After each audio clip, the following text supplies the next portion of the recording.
Армения – самый экономически благополучный и процветающий регион Колумбии. Кофейная столица Латинской Америки. Думаете, здесь есть опечатка? Удивлены, какая связь между Арменией и Колумбией? Тогда ставьте лайк, подписывайтесь на мой канал. В ближайшее время я расскажу вам, как армяне сделали из отсталой колумбийской деревушки рай на земле. Сейчас Армения – это город на западе Колумбии, административный центр департамента Куиндио. История названия города армянским топонимом окутана легендами, и даже сами колумбийцы сегодня не знают, какая из них соответствует истине. В 80-е годы 19 века предприниматель Хесус Мария Окампо, предположительно армянский купец, сменивший имя и бежавший от гонений из Османской империи, в поисках удачного места для основания поселения остановился в живописной долине с идиллическим теплым климатом, при среднегодовой температуре плюс 23 градуса Цельсия. Он выкупил землю, заплатив за нее 100 золотых песо. Перевезя все свое большое семейство, предприимчивый Хесус развернул большую сельскохозяйственную деятельность. Место так понравилось новому хозяину, что он решил разделить свои обширные владения на участки, предложив их своим родным и просто знакомым друзьям, с тем, чтобы на этом месте появился полноценный поселок. Вскоре на этом месте обитало уже более 100 человек. Поселок получил название Вилла Ольгуин в честь действующего на тот момент президента Колумбии Карлоса Ольгуин Малерина. Население поселка быстро росло, и в октябре 1889 года власти официально присвоили ему статус города. Хесус Окампо начал строить там заводы, сделав город важным промышленным центром. Прежнее название Вилла Ольгуин уже не подходило статусу молодого амбициозного города, и разросшееся население, важной частью которой являлись армяне, выдвинуло название Армения, что и было принято на городском совете. В пользу этой теории говорит и тот факт, что один из первых заводов по обработке кофейных зерен Хесус Окампо назвал Антиокией. Это древний эллинистический город на территории современной Турции, ныне называющийся Антакией, в конце 19 века населенная преимущественно греками и армянами. Сейчас Антиокией называется уже целый департамент в Колумбии, в состав которого входит и город Армения. По другой версии, армянское население молодого города было вовсе не преобладающим, а название Армения было выдвинуто в память о трагедии армян, которые в 1890-е годы перенесли печально известную химедийскую резню в Османской империи, унесшую жизни около 300 тысяч человек.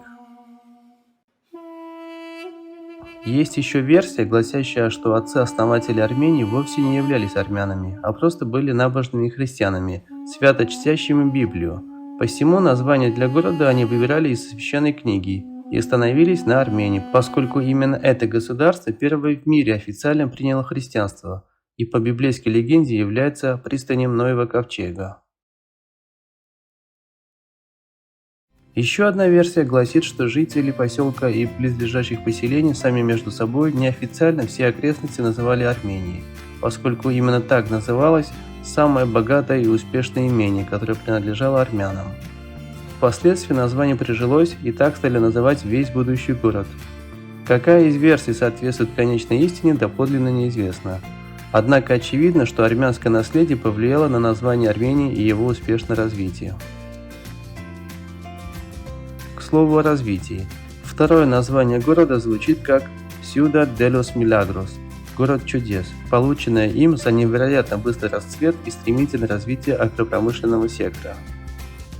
Более того, у города имеется и третье прозвище – Capital Cafetera – кофейная столица, ведь именно здесь выращивают самые элитные сорта кофе, поставляемые во все уголки планеты.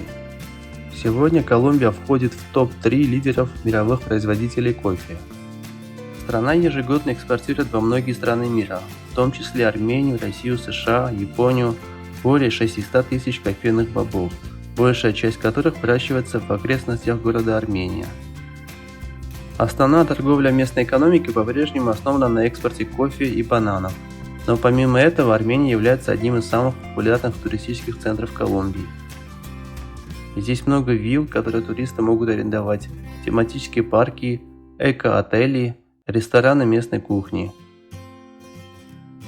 Можно даже поселиться жить в местной кофейной плантации, которая переделана под гостиницы. В городе есть современный международный аэропорт Эль-Эден. Говоря об Армении, нельзя не упомянуть о таком печальном факте, как землетрясение 1999 года магнитудой 6,2 балла, которое унесло жизни почти 2000 человек. Первыми помощь пострадавшему району оказали латиноамериканские и армянские общины. Некоторые финансовой поддержкой, другие спасателями, спецтехникой и бригадами для восстановительных работ. Особняком стоят фамилии Мовсисян и Самуэлян, армянских бизнесменов из американского города Фресно, основавших фонд помощи колумбийскому городу. Всего за 15 лет Армению заново отстроили, и теперь это один из наиболее красивых, благоустроенных и чистых городов в Колумбии. Среди самых ухоженных и красивых улиц значатся такие, как Антиохия, Мовсисян и Самуэлян, Армения. Удивительно, но самой любимой машиной в Армении является знакомым всем жителям Советского Союза внедорожник Велис.